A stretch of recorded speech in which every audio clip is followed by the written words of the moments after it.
वडील नसल्याचे दुःख काय असतं हे तिलाच विचारा जिने ते दुःख झेललेलं असतं. चॅनल जर नवीन असाल तर माझ्या थॉट्स या चॅनलला सबस्क्राईब करा, व्हिडिओला लाईक करा.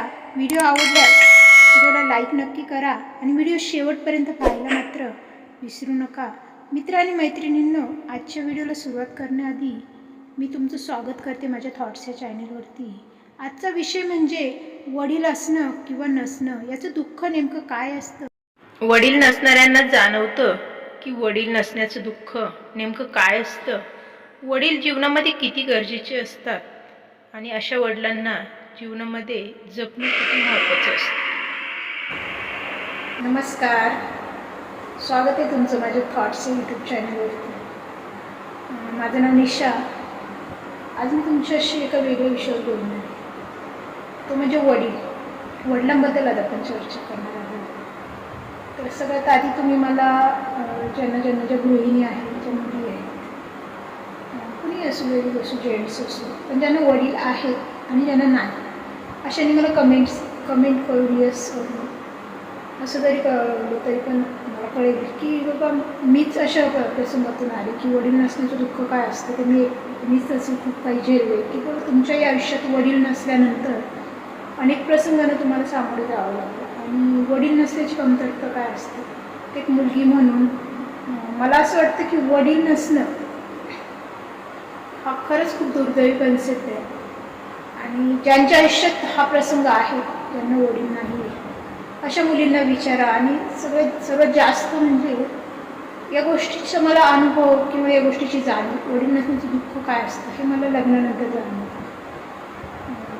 मी 10 वर्षाची होते तेव्हाच माझे वडील गेले, पण खरं तर त्यावेळेस फार मला जाणीव नाही झाली. वडील नसण्याचं दुःख आईने कधी फारसं जाणीव दिलं नाही. आईने एक उत्तम प्रकारे सांभाळ केला. तिला जसं जेवढं शक्य होती त्या पद्धतीने तिने लहानची मोठी केली. त्यामुळे मला 10 वय म्हणजे काहीच नाही, नथिंग. म्हणजे त्यावेळेस मला वडील गेले ह्याचं दुःख करून रडायचं आहे किंवा आपल्या डोक्यावरचा खूप मोठा म्हणजे आधार असतो वडिलांचा, तो निघून गेला आहे ह्याची देखील जाणीव नव्हती. म्हणजे मी त्या टाईमला रडले देखील नव्हते. म्हणजे कुठेतरी खेळणे वगळण्याचं माझं वय होतं आणि त्यावेळी मला त्याची फारशी जाणीव नव्हती. त्यानंतर काळ गेला, शिक्षण, म्हणजे वडील नाही ह्याच्यामध्ये किंवा वडील असणं म्हणजे काय असतं घरामध्ये मुलींसाठी व मुलांसाठी, किंवा वडिलांचा धाक काय असतो, वडिलांचा आधार काय असतो, या कुठच्याच गोष्टी मी अनुभवल्या नाही. आणि मग असं वय मोठं झाल्यानंतर परिस्थितीची जाणीव झाली. त्यामुळे मला परत पुरुषांसोबत किंवा जीवनामध्ये पुरुषांचा, मोठ्यांचा धाक, आधार काय असतो याची जाणीव नव्हतीच. त्यामुळे समाजात ज्या व्यक्ती चांगल्या आहेत त्या चांगल्या, ज्या वाईट त्या वाईट. माझ्यासाठी वय किंवा मोठ्या बारीक व्यक्ती ह्या मी कधी जास्त फारसा ह्या गोष्टींचा विचार केला नाही. मग वडील लग्नानंतर मला खरं वडिलांचं म्हणजे अस्तित्व जाणवलं. वडिलांची कमतरता काय असते ती जाणवली जेव्हा माझं लग्न झाल्यानंतर. म्हणजे लग्नात जे कर्तृत्व पार करण्यासाठी वडील असतात, त्यांच्या गोष्टी करण्यासाठी. तर मग वडील नसल्या कारणाने माझ्या आयुष्यात या गोष्टी काही घडल्या नाही. एक आधार म्हणतो आपण मुलीसाठी वडिलांचा असतो. तर अशा गोष्टी काही जीवनात झाल्या नाही. लग्न झालं त्यानंतर जेव्हा सासरी मुलींना प्रॉब्लेम होतो, खरं तर वडील असावे जीवनामध्ये याची जाणीव लग्नानंतर मला झाली. जेव्हा लग्न झालं तेव्हा सासरी काही छोट्या मोठ्या गोष्टींमध्ये प्रॉब्लेम निर्माण झाले. मला माझी बाजू मांडणार किंवा माझी बाजू समजून घेणार, मी कोणाला तरी माझी बाजू सांगावी अशी व्यक्ती म्हणजे वडील असते मुलींच्या आयुष्यामध्ये. आणि ती व्यक्ती त्यावेळेला माझ्यासोबत नव्हती. तर त्यावेळेस मला खूप जाणीव झाली, खूप जाणीव झाली की मला आज वडील का नाही, माझी बाजू किंवा मला समजून घेणार, माझी जी काहीतरी बाजू आहे ही बाजू मांडण्यासाठी मला वडील का नाही. अक्षरशः म्हणजे मी देवाला दोष देत होते की जर तुला जीवनामध्ये वडिलांचा आधार नव्हता द्यायचा किंवा वडिलांचा आसरा ठेवायचा नव्हता, वडिलांचा हात डोक्यावर ठेवायचं नव्हतं, तर मग तुला जीवनात अशी प्रसंग आणण्याचा अधिकार नाही आहे. की अशा मुलींच्या जीवनामध्ये मग तो हे प्रसंग आणून की ज्यावेळेस म्हणजे त्यांना त्यांच्या वडिलांची कुठेतरी उणीव भासेल, उणीव जाणवेल आणि मग त्यांना कुठेतरी जीवनात हारल्यासारखं वाटेल की लढण्यासाठी जे बळ वडिलांकडून मिळतं ते बळ देणारे हात तिच्या पाठीशी नसतील, तिच्या डोक्यावरती ते वडिलांचा जर हात नसेल तर अशा मुलींसाठी खरंच खूप कठीण होते सासरी गेल्यानंतर. आणि मीही तो प्रसंग काढला आहे. त्यावेळेची वेळ खरंच खूप कठीण होती. तर मला मुलींना असं सांगायचं आहे की ज्या मुलींना वडील आहे, आता मी बरंच बघते ज्या मुलींसाठी वडील खूप आधार असतात, म्हणजे बऱ्याचशा गोष्टी छोट्या मोठ्या मुलांसाठी म्हणून त्यांच्या फायनान्शियल गोष्टी, त्यांच्या मिस्टरांसाठी बऱ्याचशा सपोर्टिव्ह गोष्टी वडील मुलींच्या जीवनामध्ये करत असतात. तर माझ्या जीवनात या गोष्टी मलाही कुठेतरी जाणवल्या. अर्थात मला माझे मिस्टर माझ्या भक्कम आहेत माझ्या पाठीशी, त्यांनी मला बऱ्याचशा गोष्टीची जाणीव करून दिली नाही, पण त्याच्यासाठी वेळ गेला. पण सुरुवात जी असते लग्नानंतर, सुरुवातीला आपले नवरे आपल्यासोबत नसतात बऱ्याचदा मुलींसाठी, कारण की नवीनच लग्न झालेलं असतं आणि त्यांच्यासाठी आईवडील महत्त्वाचेच असतात. अर्थात मग ते योग्य असो किंवा अयोग्य असो, त्यांनी आपल्या बायकोला समजून घेऊन न घेऊ, सुनेला समजून घेऊन घेऊ, हा कन्सेप्ट त्यांच्यासाठी फार महत्त्वाचा नसतो. त्यांना फक्त बाबा लग्न झाले, समाज नाव ठेवू नये आपल्याला, आपण बायकोचं ऐकतो किंवा बायकोच्या पाठीशी उभं राहिलं म्हणून बायकोचं बैल म्हणून आपल्याला समजतं. या अशा अनेक गोष्टींमुळे बऱ्याचदा नवऱ्याची साथ असं लगेच आपल्याला मिळत नाही. माझ्या बाबतीतही सुरुवातीला तसंच झालं. अशा वेळेस आपल्याला वडील पाहिजे पाठीशी, याची जाणीव होते, मलाही झाली ती. त्यानंतर काळ गेला, काही परिस्थिती बदलते. अर्थात सगळ्यांच्या बाबतीत, अनेक जणांच्या बाबतीत या गोष्टी घडतात. सुरुवातीला ज्या गोष्टी चुकल्या जातात त्या कालांतराने नीटही होतात. नात्यांमध्ये जे काही मतभेद, गैरसमज निर्माण झालेले असतात ते दूर होतात. मुलं झाल्यानंतर अनेक गोष्टी ह्या सुरळीत होतात, मार्गी लागतात. माझ्या बाबतीत अनेक गोष्टी बदलल्या, पण ज्यावेळेस खरंच वेळ येते त्यावेळेस वडील असणं गरजेचं असतं. आणि नाही, मला नव्हते म्हणून मला अनेक वेळा वडिलांची जाणीव झाली, छोट्या मोठ्या गोष्टींसाठी जाणीव झाली. माहेरी जायचं आहे मला 4 दिवसाचं मला सुख हवं आहे, त्यासाठी मला वडील हवे, मला वडील का नाही, सतत ह्या गोष्टींमुळे मला त्या गोष्टीची जाणीव होत राहिली. आणि मग ज्या चुका झाल्या लग्नाआधी, ज्या बऱ्याचशा चुका झाल्या, बिंदासपणे वागणं जे काय असेल, म्हणजे कुणाचं स्पंदन नाही, काय नाही, आपल्याला हवं तसं वागणं, ह्या सगळ्या गोष्टीची जाणीव लग्नानंतर जर झाली की वडिलांचं अस्तित्व काय असतं, की वडील असल्यानंतर मुली कशा वागतात. आता माझ्या सासरी, माझ्या नणंद वगैरे बघितली, त्यांच्यासाठी वडील असल्यानंतर त्यांचं जे बंधनात राहणं, ज्या गोष्टी होत्या त्या गोष्टी माझ्यासाठी नव्हत्या. तर वडिलांचं बंधन मानून नका घेऊ. वडिलांचं बंधन नसतं ते, खरं तर ते मुलींना जपण्यासाठीच एक साधन असतं आणि मुलींनी त्याची कदर करणं खूप गरजेचं आहे. वडील हा खरंच खूप म्हणजे वेगळा भाग आहे की त्याच्यावरती बोलणं तितकं कमीच आहे. मी तर वडिलांचं प्रेम म्हणा, वडिलांचं आसरा, वडिलांचा आदर या गोष्टी अनुभवल्या नाहीत, पण त्याची कमतरता, त्याची उणीव मला जीवनामध्ये नेहमी पावली भासली, आजही भासते आणि शेवटपर्यंत भासते. कारण की मला आज बऱ्याचदा जाणवतं माझ्या मुलांसाठी म्हणायचं एक सपोर्ट म्हणून, बाबा मला आज वडील असते तर मला त्यांचं कुठेतरी जीवनामध्ये आधार असतात काही गोष्टींसाठी म्हणा. आमच्या जीवनामध्ये आज नवरा बायकोच्या जीवनामध्ये काय होईल, जितका सल्ला सासरे किंवा आपल्या सासरचे लोक आपल्याला देऊ शकतात मग पण तो सल्ला आपल्या जीवनामधले चुका म्हणा किंवा अजून काही चांगले प्रसंग, चांगल्या गोष्टी घडण्यासाठीच आपल्यासाठी प्रोत्साहन आपल्याला देणारे वडील जीवनामध्ये असायला हवे असं मला वाटतं. आणि त्याची उणीव मला नेहमीच भासत राहते. बरेचसे प्रसंग असे आले जीवनामध्ये की माझ्या बाजूने लढणारं कोणी नव्हतं, त्यामुळे मला बऱ्याचदा स्वतःला वाईट व्हावं लागलं, स्वतः स्ट्रॉंग व्हावं लागतं. कधी कधी जीवनात अशी वेळ येते की जीवन नकोसं होतं आणि अशी वेळ खरं जीवनात एकदा तरी यावी असं मला वाटतं. कारण की त्यातून आपण खूप स्ट्रॉंग बनतो, खूप स्ट्रॉंग बनतो की जीवनामध्ये कितीही, मग त्यानंतर आपल्या जीवनात कितीही वाईट प्रसंग आले किंवा कितीही संकट आली, कितीही आपल्याला जगाने वाईट म्हटलं ना, त्यावेळेस आपण आतून खूप स्ट्रॉंग झालेलो असतो. आपल्याला ह्या त्या गोष्टीचा फारसा किंवा ती झेलण्याची आपल्याला ती ताकद आलेली असते. कारण की एक आपल्याला जीव नकोसं होणं हा सगळ्यात शेवटचा स्टेज असतो. ती एकदा तरी जीवनात यायला हवं. मलाही असं जाणवलं होतं की नको आता, म्हणजे मला हे आयुष्य नको आहे. जेव्हा मुलं लहान होतं आणि वडील नसताना मला वडिलांच्या घरी जाऊन राहावं लागलं. आई म्हणजे अगदी कमजोर, वय झालेलं, जिला मी स्वतः सांभाळत होते, त्या आईच्या दारात मला माझ्या लहान बाळाला घेऊन जावं लागलं. काही महिने होईना राहावं लागलं. पण तो काळ खूप कठीण काळ होता. लोक पण फायदा घेतात, अशा सिच्युएशनचा मुलींसाठी लोक फायदा घेतात. त्यावेळेस वडिलांची जी कमतरता आहे ती मला जाणवली. त्यातून मी नक्कीच बाहेर पडली. त्यानंतरचा माझा काळ खूप चांगला झाला. म्हणजे खूप म्हणतो ना आपण, एक वाईटातून जेव्हा काहीतरी घडतं ना तेव्हा ते खरंच खूप उत्तम असतं. तसं माझ्या बाबतीत झालं. काही काळासाठी मी माझा तो स्ट्रगल होता म्हणा, माझा संघर्ष होता किंवा माझी परीक्षा होती थोडक्यात, आणि ती परीक्षा मी पार पडली. त्यात जर मी सावरले नसते किंवा मी कमजोर होऊन जर काहीतरी स्वतःचं करून बसले असते, पण माझ्या पाठीशी माझं मूल होतं, त्याच्याकडे पाहून मला जगण्याची उमेद होती. त्यामुळे तो एक काळ, कठीण काळ जीवनातला होता, तो निघून गेला.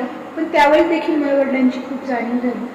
कारण की जगाच्या नजरा या असतात पण ते आपण रोखू शकत नाही. जगाच्या नजरा खूप वाईट असतात, मुलींसाठी तर खूप वाईट असतात, आणि त्यावेळेस समजून घेणारी कमी असतं. अशा सिच्युएशनमध्ये एखाद्या मुलीवर वेळ आली, काहीतरी तिच्या जीवनामध्ये काहीतरी गोष्टी अशा घडल्यात की त्याच्यामुळे तिच्यावर अशी वेळ आली, अशा वेळेस समाज समजून घ्यायला कमी असतो आणि गैरफायदा घेणारा खूप असतो. तर त्या सिच्युएशनमध्ये काही चांगले लोक असतात, काही चांगले शेजारी होते, त्यांनी साथ दिली. काही वाईट लोक असतात, त्यांच्याकडे दुर्लक्ष करून मी ती वेळ काढली. पण तरी वडील असावे, वडील पाहिजे होते, हे त्यावेळेसही जाणवलं, लग्नानंतरही जाणवलं.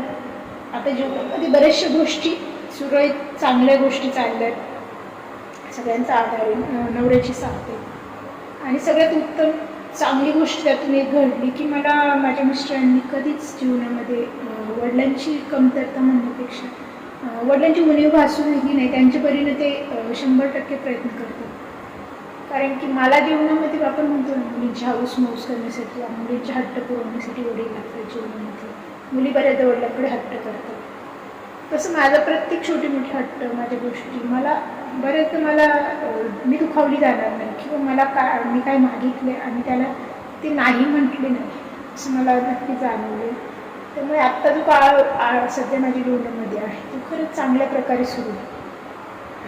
बऱ्याचदा वडिलांची एक सिच्युएशन, फायनान्शियल म्हणा, परिस्थिती म्हणा, या गोष्टींसाठी जाणीव नाही होत. मग एक भावनिकदृष्ट्या कुठेतरी वडील हवे होते. आजच्या आनंदाचा क्षण का होईना माझ्यासाठी, मुलीसाठी जीवनामध्ये कधीतरी बघ माझी विचारपूस करण्यासाठी, तू कशी आहेस, मुलं कशी आहेस, तुझं जावई कसं आहे, किंवा माझ्या नवऱ्याची विचारपूस करणारे, किंवा माझ्या मिस्टरांना मला कधी कधी आता मी माझ्या नात्यात बघते ना, म्हणजे दिरांना वगैरे त्यांच्या सासरी जो मान सन्मान दिला जातो, तर या सगळ्या गोष्टींसाठी पण कुठेतरी वडिलांची जाणीव होते की आपल्या नवऱ्यासाठी का होईना आपले वडील आपल्याला आज हक्काचे हवे होते की त्यांनी आणाने त्यांनाही घरी बोलवलं असतं, त्यांचा मान सन्मान केला असता.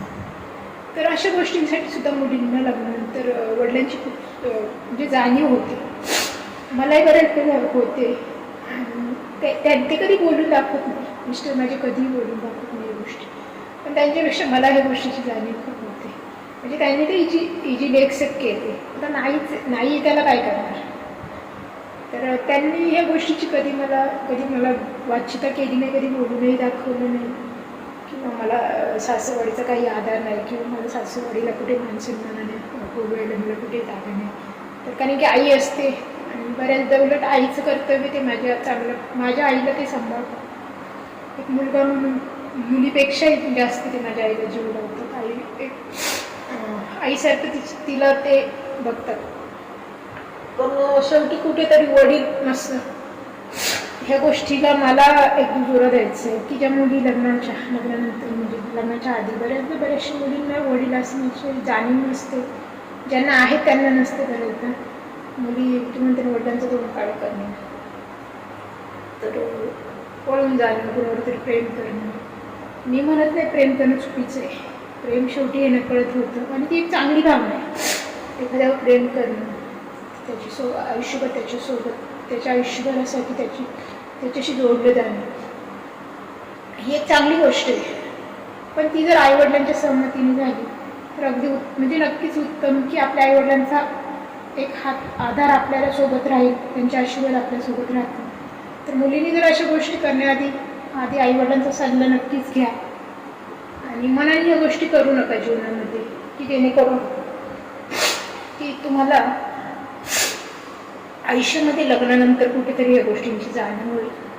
आणि लग्नानंतर पश्चाताप म्हणतो आपण, पश्चातापाची वेळ येण्याआधीच जर तुम्ही स्वतःला सावरलं, आईवडिलांची व्हॅल्यू जर ठेवली, आणि आईवडील किती महत्त्वाचे असतात मुलींसाठी हे जर जाणलं ना, तर नक्कीच तुम्ही चुकीच्या दिशेने जाणार नाही असं वाटतं. की क्षणभर म्हणतो ना आपण, क्षणिक सुख असतं, ते क्षणिक सुखासाठी आपण भरकटले जातो. तर अशा गोष्टींपासून स्वतःला सावरता आलं पाहिजे जीवनामध्ये. कारण की आयुष्य खूप कठीण आहे. खूप आपण क्षणभर सुखाचा विचार करतो, ते क्षणभर सुखाने आयुष्य मार्गी नाही लागत किंवा आयुष्य पूर्ण जात नाही. कारण की मी माझ्या स्वतःवरून बघते ना, की त्यावेळेचे माझे विचार लग्नाच्या आधी आणि लग्नानंतरचे विचार, बऱ्याचदा आपण पैशाला व्हॅल्यू देतो, कुठेतरी प्रेमाला व्हॅल्यू देतो, कुणीतरी स्पेशल कुणावर तरी अट्रॅक्शन म्हणा किंवा ह्या गोष्टींमुळे आपण जोडले जातो आणि आपण त्याला सुख समजून बसतो. तर खरं तर हे सुख नाही आहे. सुखाची कल्पना खूप प्रत्येकाची वेगवेगळी आहे. बऱ्याचदा पैसा, मला लग्नाची फार काय अपेक्षा नव्हती. एक कुठेतरी जॉब करणारा, थोडंफार आपलं 15-20 हजार जॉब करणारा मुलगा, कुठेतरी हवा, कुटुंब हवं चांगलं, त्याचं समजून घेणारी माणसं हवी. छोटंसं कवं आहे ना आपलं, म्हणजे असं एक छोटी स्वप्न कधी मोठी झाली आणि त्यातूनही मी कधी वेगळी स्वप्न पाहायला लागली हे मला देखील कळलं नाही. त्यामुळे स्वप्न हे एक राहत नाही आणि एका स्वप्नावरती कधीच डिपेंड राहू नका. स्वप्न ही तात्पुरती असतात आणि ती बदलतातही. जशी जशी परिस्थिती बदलते, आपली जशी परिस्थिती बदलते ना, तशी आपली स्वप्न देखील बदलतात, आपलं राहणीमान बदलतं, आपली विचार करण्याची क्षमता जी असते ना ती देखील बदलते. एका विचारात आपण राहू शकत नाही आणि बऱ्याचदा आपल्या हातून काहीतरी चुका झालेल्या असतात, न जाणतेपणे, नकळतपणे किंवा तर आपण बऱ्याचदा त्या चुका धरून बसतो. तर मला असं वाटतं की त्या चुका, मलाही खूप सवय होती, हे का घडलं, मी अशी का वागले, त्यावेळेस ते तसं का झालं, असं का झालं, ह्या गोष्टीमध्ये खूप काळ आपण विचारात घालवून स्वतःचं नुकसान करून घेतो. आयुष्य हे एकदाच आहे, आयुष्याचं प्रत्येक क्षण खूप महत्त्वाचं आहे आणि तो असं वाया नाही घालवला पाहिजे. झाल्यात चुका सोडून द्यायच्या, फार विचार नाही करायचा. जग काय म्हणेल, जगाला काय, जग काय बोलेल आपल्याबद्दल, बोलू द्या, जग बोलायलाच असतं, जगाचा फार विचार नाही करायचा.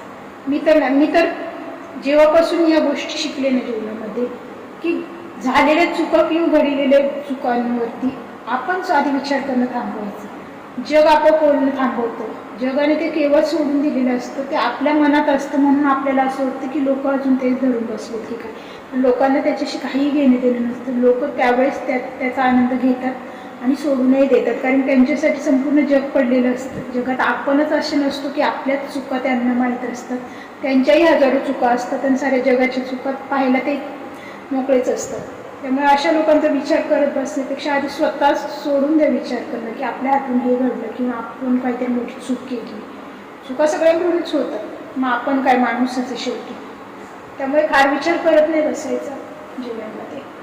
तर मी अशाच गोष्टी सोडून, जेव्हा मी सोडून द्यायला शिकली ना, झालं ते झालं, मला फरक नाही पडत. हा केलं, मी असं केलं, माझा स्वभाव आहे, मी तर सरळ सांगते, झालं ते, मला हे मान्य नाही, मला हे पटलं नाही, मी ते केलं किंवा त्या गोष्टीसाठी मला फार गुन्हेगार धरायची गरज नाही आहे. आणि की घडून गेलेल्या गोष्टीवर जर तुम्ही माझं आयुष्य जर पणाला लावणार असाल किंवा आयुष्यभर त्या गोष्टीसाठी मला दोष देणार असाल, तर हे मला मान्य नाही आहे. हे जेव्हापासून मी ठामपणे बोलायला शिकले ना, तेव्हापासून मी माझ्या म्हणते ना दुःखापासून, बऱ्याचशा विचारांपासून स्वतःला लांब केलं, पॉझिटिव्ह विचारांकडे मी वळली. आणि बऱ्याचदा मुलांमुळे जीवनामध्ये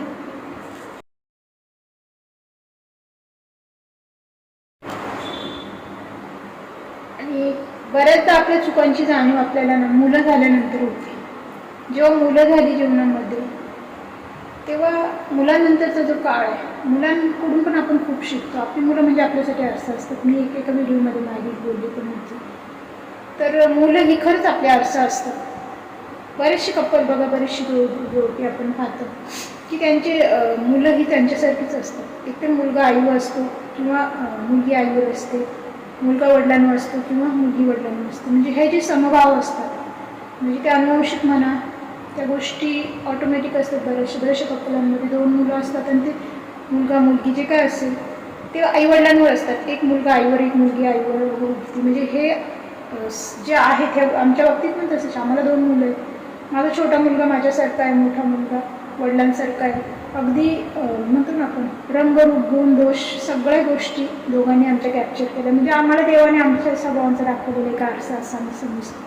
आणि जेव्हा ती मुली चुकीची वागतात ना तेव्हा आम्हाला आमच्या अस्तित्वाची जाणीव होते. आम्ही एकमेकाला सांगतो मी त्यांना सांगते बघा तुम्ही कसं वागतो म्हणून तू तसं वागतो आणि तेही मला बऱ्याचदा सांगतात तू तशी वागते म्हणून तू पण तसं वागतो. तर हे आमची 2 वर्ष आम्हाला देवाने दाखवले पण त्यांच्यामधून आपल्याला बरंचसं शिकायला मिळतं. त्याच्यामुळे आपल्या चुकांची जाणीव करून द्यायला सुद्धा देवाने आपल्यासमोर आपल्या आरशी म्हणजे आपली मुलं ठेवली. तर तुम्ही आम्ही कोण आहे तर या चुकांमधूनच आपण शिकायचं असतं. आणि आम्ही बरेच त्या गोष्टी मुलांसमोर अवॉइड करतो ज्या गोष्टी खरंच नकळतपणे घडतात. रागाच्या काहीतरी आपण बोललं जातं मुलांसमोर किंवा काहीतरी वेगळं वाईट वागलं जातं मुलांसमोर. तर या गोष्टीची जाणीव होते त्यावेळी होते मग त्या गोष्टी आम्ही नक्कीच सावरण्याचा प्रयत्न करतो.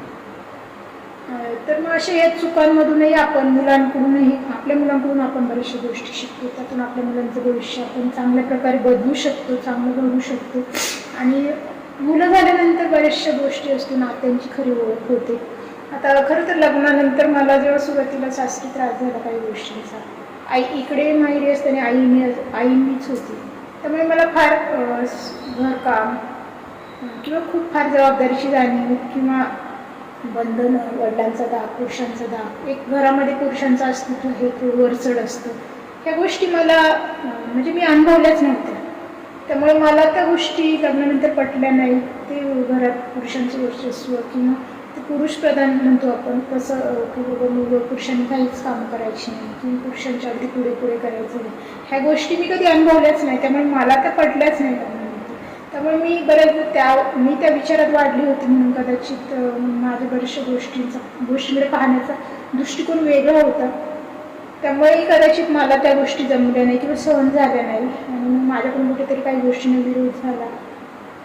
तर अशा अनेक गोष्टी असतात की ज्या गोष्टी नकळतपणे माझ्याकडून घडल्यात पण त्याला जबाबदार मी नव्हती स्वतः. त्या गोष्टीला जबाबदार परिस्थिती होती की मी बिना वडिलांची वाढली होते. घरामध्ये भाऊ पण नव्हतं. त्यामुळे एक म्हणजे पुरुषाचं घरात असतं वास्तव्य काय असतं किंवा पुरुषाचं अस्तित्व घरामध्ये स्त्रियांसाठी काय असतं ह्या गोष्टीची मला अजिबात कल्पना नव्हती.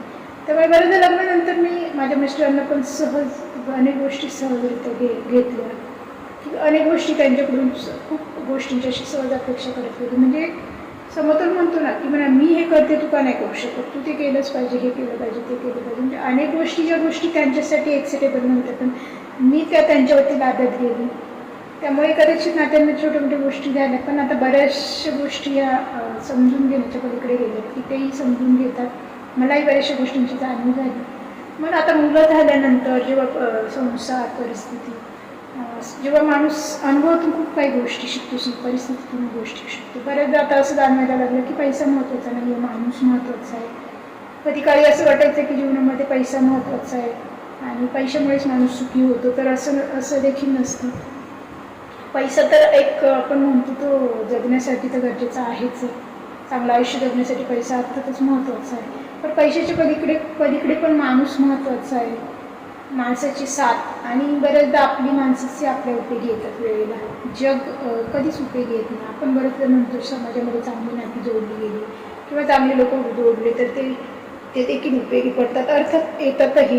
काही चांगली अशी लोकही असतात की ते आपल्याला रक्ताच्या नात्यापेक्षाही वरचढ ठरतात की ते वेळप्रसंगी आपल्यासाठी नेहमी धावून येतात.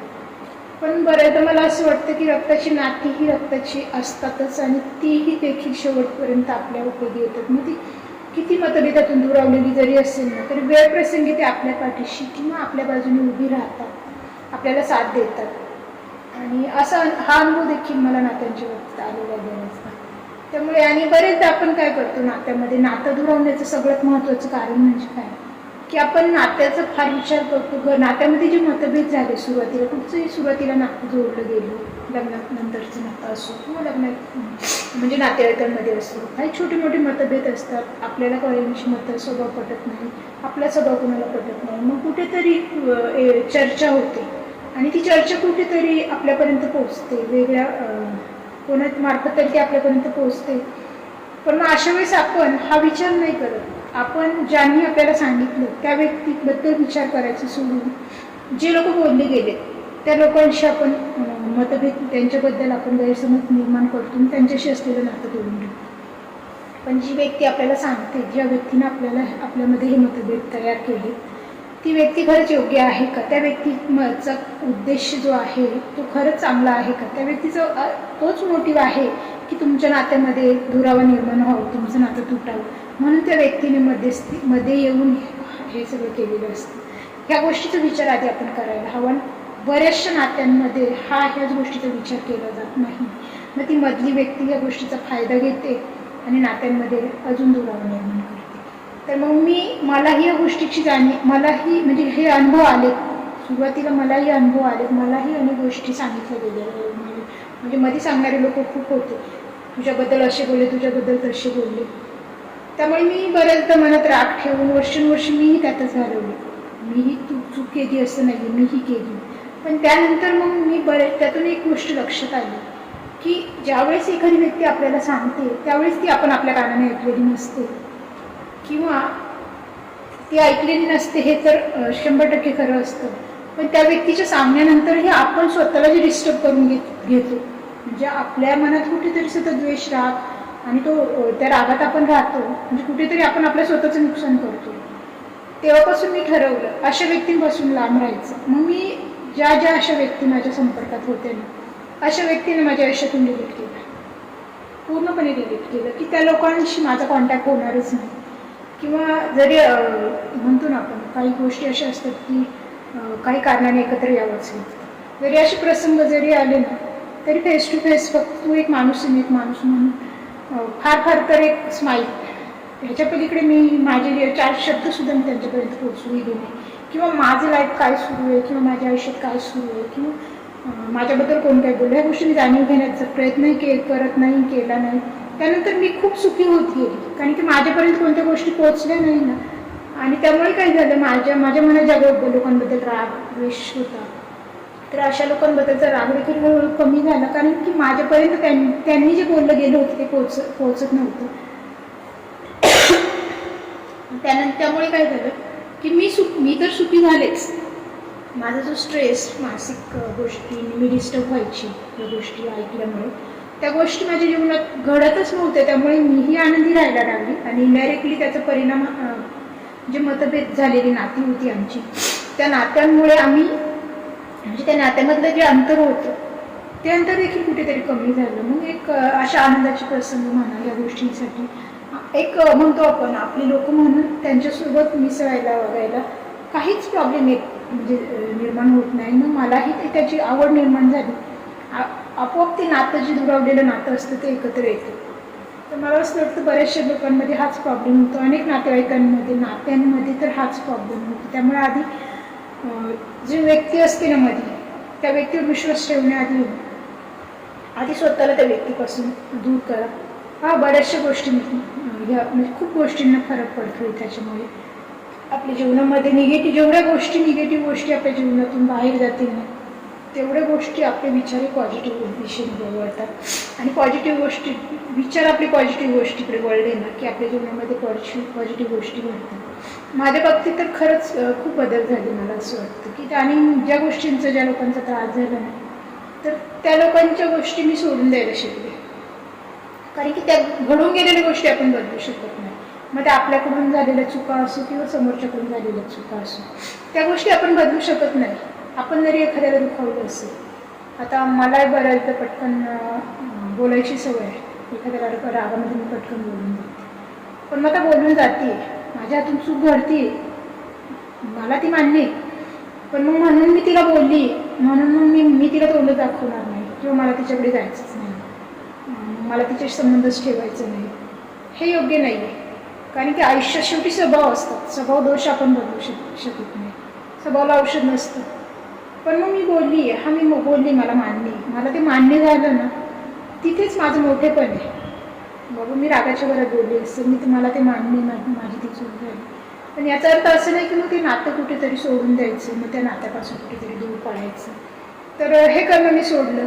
बऱ्याचदा मी आता पासून ज्या गोष्टी पटत नाही, मला पूर्वी गोष्टी पटल्या नाही, तर मला त्यावेळी गोष्टी बोलून दाखवायची सवय होती. पण मिस्टरांकडून मला ह्या गोष्टी म्हणजे त्यांनी मला बऱ्यापैकी या गोष्टीसाठी कव्हरअप केलं की तू पटकन बोलते, तिथे बोलत जाऊ नको, तुला जर काही गोष्टी नाही पटल्या तर तू तिथे जाऊ नको किंवा ती गोष्ट करू नको, पण तू बोलू नको, बोलून तू स्वतःला वाईट करून घेऊ नकोस. तर ही गोष्ट मला अगदीच पटते. सगळ्याच वेळेस ती माझ्याकडून फॉलो होते असं नाही आहे, पण शक्य तितकं प्रयत्न मी करते. जर काही गोष्टी पटत नसेल तर त्या गोष्टींना इग्नोर करून तिथून थोडंसं लांब, त्या क्षणासाठी का होईना स्वतःला लांब करते. म्हणजे मग ते कुणीतरी दुखावलं जाणार नाही याची काळजी घेण्याचा मी प्रयत्न नक्कीच करते. आणि तुम्ही असंच करा, मला असं वाटतं. पण ते नात्यांना दुरावून काहीच उपयोग नाही आहे, कारण की नाती ही आयुष्यभरासाठी जोडली गेलेली असतात आपल्याशी. ते कुठच्या ना कुठच्या मार्गाने आपल्या आयुष्यात येतच राहतात. त्यामुळे विनाकारण अशा नात्यांमध्ये मतभेद निर्माण करू. आणि जरी काही नाती म्हणतो ना आपण, मला ती काय नातीच नको आहे, तर असं बोलून नाती कुठचीच संपत नाही. तर मग ते अशी नात जबरदस्तीने लादून घेण्यापेक्षा ते आनंदाने स्वीकारलं तर कदाचित मग जीवनातला आनंद तरी आपल्याला जगता येईल.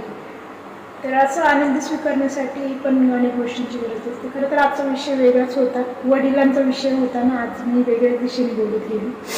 पण वडील नसल्याचं दुःख खरंच खूप वेगळं आहे. मला आजही ते जाणवतं. मला वडिलांची कमतरता खरंच जाणवते. तर म्हणून मुलींना मला एक सल्ला द्यावासा वाटतं की ज्या मुलींना अजून लग्न झालं नाही, त्यांनी स्वतःच्या पायावर उभ्या राहा.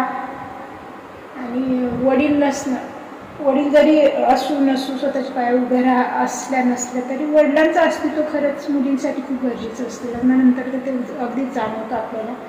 त्यामुळे लग्नाआधीच या सगळ्या गोष्टींचा विचार करा. आपल्या जीवनातलं सर्वात महत्त्वाचं जे काय आहे ते वडील आहेत असं मला वाटतं.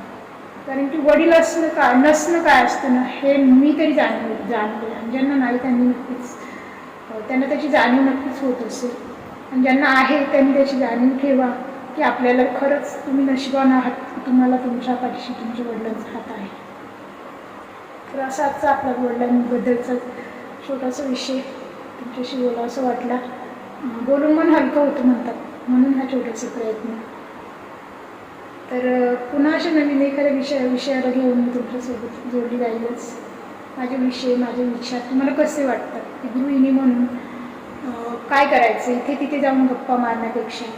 किंवा बरंच काय होतं, महिलांना सवय असते, मला नाही आवडत, मी माझ्या कुटुंबासोबत माझ्या घरासोबत सुखी असते. मुलं लहान होते तोपर्यंत बरेचदा घरामध्ये त्यांच्यासोबतच वेळ जायचा. अगदी मागच्या वर्षीपर्यंत छोटा मुलगा सिनियरपर्यंत, म्हणजे तो अगदी 2-3 तास शाळेत जायचा. त्यामुळे त्यावेळेस तर माझ्या घरातली कामं सुरू असायची. आता तो यावर्षी पहिलीला गेला होता, आता दुसरीला जाईल. त्यामुळे आता मला कुठे जरा वेळ, एक म्हणतो 5-6 तास शाळा असते त्यांना, मग त्यामुळे बऱ्यापैकी मला वेळ मिळतो. पण मला महिलांमध्ये जाऊन किंवा शेजारी पाजारी इथे तिथे जाऊन बोलत बसणं, घरात पसारा ठेवणं, कामं सोडून त्याच्या दारात जाऊन गप्पा मारत बसणं, हिचं काय चाललंय, तिचं काय चाललंय, त्या दोघांची भांडणं झाली, यांची भांडणं झाली, हा काय बोलला, तो काय बोलला, त्या गोष्टी करायला फारशा आवडत नाही. त्यामुळे मला माझ्या घरामध्ये आवडतं. तर असे माझे विचार, मी आपली सहज यूट्यूब चॅनल सुरू केलं म्हणून माझे विचार मांडायला सुरुवात केली. तुम्हाला माझे विचार कसे वाटतात, कसे वाटले ते तुम्हाला कमेंट्स करून नक्की सांगू शकता. पुन्हा असंच एखादा विषय, एखादा जनरल टॉपिकवरती आपण लवकर बोलणार आहोत. तोपर्यंत धन्यवाद.